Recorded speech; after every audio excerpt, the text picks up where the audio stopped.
Kim Pao fans versus Janine Gutierrez fans. Nagkainitan na naman. Direk Jojo Sagin, napikon na. Umawat na sa bardagulan ng fans online.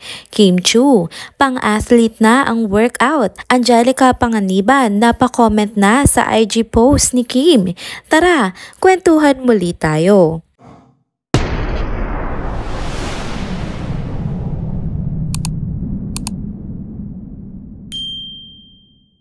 Hello mga ka-trenders! Welcome back muli sa ating channel. Kung bago pa lamang kayo dito, huwag nang kalimutang mag-like, mag-subscribe at i-hit na rin ang bell notification para lagi kayong updated sa mga balitang trending at napapanahon. Grabe mga ka-trenders, muntik na ngang umabot sa drama behind the scenes ang kaganapan sa likod ng bagong serye ni na Kim Chiu at Paolo Avellino na The Alibi.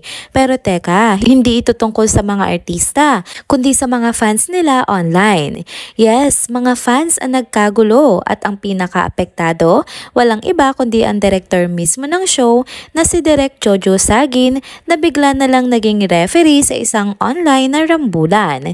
Ang eksena kasi, nag-ugat umano sa isang thread kung saan may mga fans si Janine Gutierrez na nag-post nga ng comparison. Sabi nila, mas maganda raw ang mga proyekto na binibigay ng ABS-CBN kay Janine kesa kay Kim. May nagsabi pa na si quote-unquote Nini daw ang paborito sa mga acting heavy roles at challenging na character. Pero teka lang, hindi rin nagpahuli ang mga solid Kim Chiu at Kim Pao fans. Agad na lang din ipensahan si Kim. Sabi nila, mas maraming trabaho si Kim, mas nagre-rate ang mga proyekto niya at mas trending online. Sa dami nga naman ang ginagawa ni Kim ngayon mula sa teleserye, hosting, endorsement at mga events, parang wala na ngang pahinga ang aktres. At kung usapang trending lang din naman, aba ay madalas namang mag-number 1 talaga sa X ang mga eksena niya. Ngayon, dahil nga ang pangalan ni Direk Sagin ay tinagpa mismo ng ilang Janine Gutierrez fans, hindi na siya nakatiis. Ayun, at sumagot na nga si Direk sa gitna ng bardagulan. Pero hindi siya nakisawsaw para pumanig, kundi para umawat. Sa tono ng kanyang reply, ramdam mong napagod na rin siya sa gulong ito. At ito nga ang sinabi niya, quote-unquote, "Mga B, lumulubog na tayo sa baha. Huwag na kayo mag-away-away. May mas mahalagang bagay kesa dyan. Pareho kong mahal ang mga yan. Please, huwag kayong maghilahan at huwag nyo na akong itag. Let's be responsible and educated people. Ingat po sa lahat."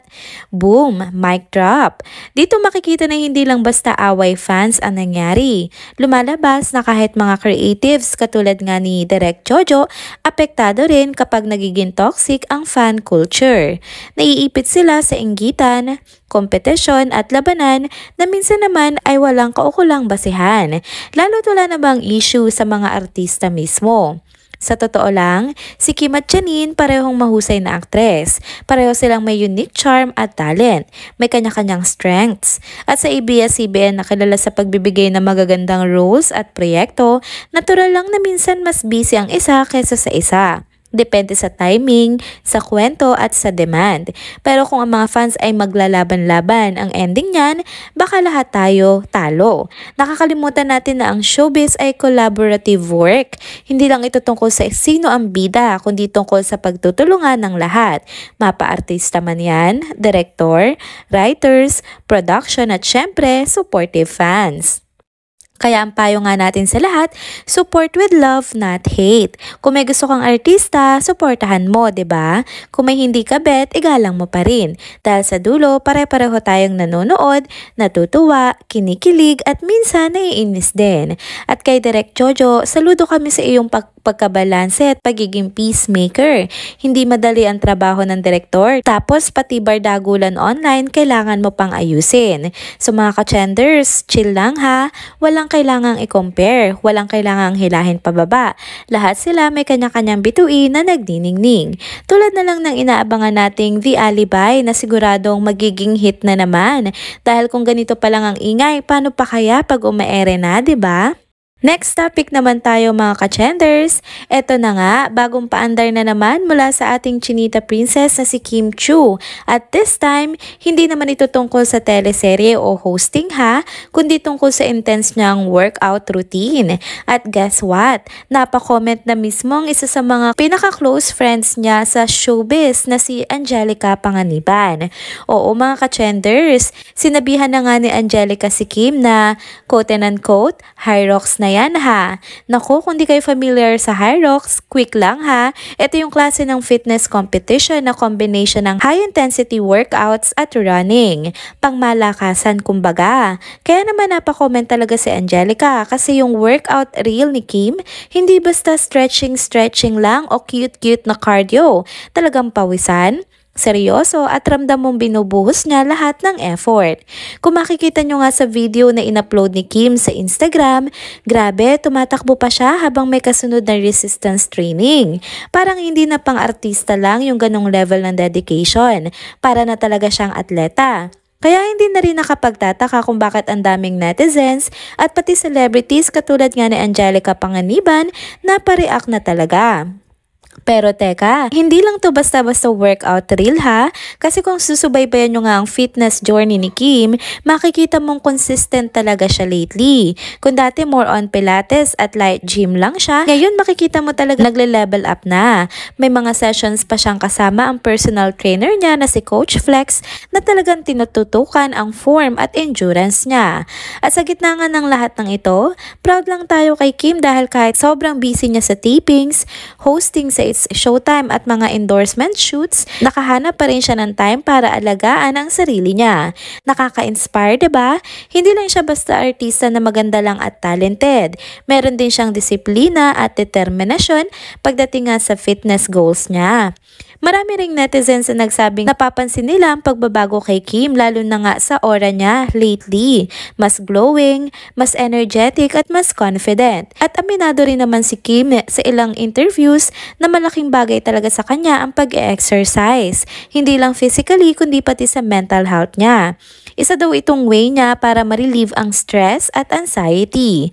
Kaya naman bilang mga fans at taga-subaybay, ang sarap makita na pinipili ni Kim ang mga bagay na makakabuti sa kanya. Hindi para lang sa panlabas na anyo kundi para sa kabuoan ng well-being niya. At syempre, ang supportive na kaibigan na si Angelica ay laging present para bigyan siya ng mga nakakatuwang banat pero punong-puno pa rin ng pagmamalaki at support. Ang saya lang isipin na may ganito ngang klaseng friendship sa showbiz. Yung genuine, yung totoo nag-cheer sa isa't isa sa mga simpleng bagay. Kahit isang IG comment lang yan, ramdam mo na may bonding at concern sa likod noon. So mga ka-chenders, kung naghahanap kayo ng motivation para bumangon at mag-workout, pwedeng-pwede nyong i-check ang reel ni Kim Chiu. Malay nyo, matulad kayo kay Angelica at mapaisip, high rocks na ba to? Kasi kung si Kim nga nagagawa sa dami ng mga ginagawa niya, tayo pa kaya, 'di ba? Kaya next time na makakita kayo ng workout reel ni Kim, alalahanin nyo, hindi lang yan pagpapaandar sa social media, kundi reflection yan ng commitment niya sa kanyang sarili. At sa panahon ngayon na ang hirap hanapin ng time at energy para sa self-care, saludo tayo sa mga taong pinipilit pa rin gawin ito, gaya nga ni Kim Chiu. And there you go mga ka-chenders, dito na po muna nagtatapos ang ating isa na namang trending video update. Salamat sa inyong pagsubaybay at pagsama sa akin hanggang sa dulo ng video na ito. Pero bago kayo umalis, huwag niyo pong kalimutang mag-like, mag-comment, mag-subscribe at i-hit na rin ang bell notification para lagi kayong updated sa mga balitang trending at napapanahon. Kita-kits po sa susunod na video. Paalam!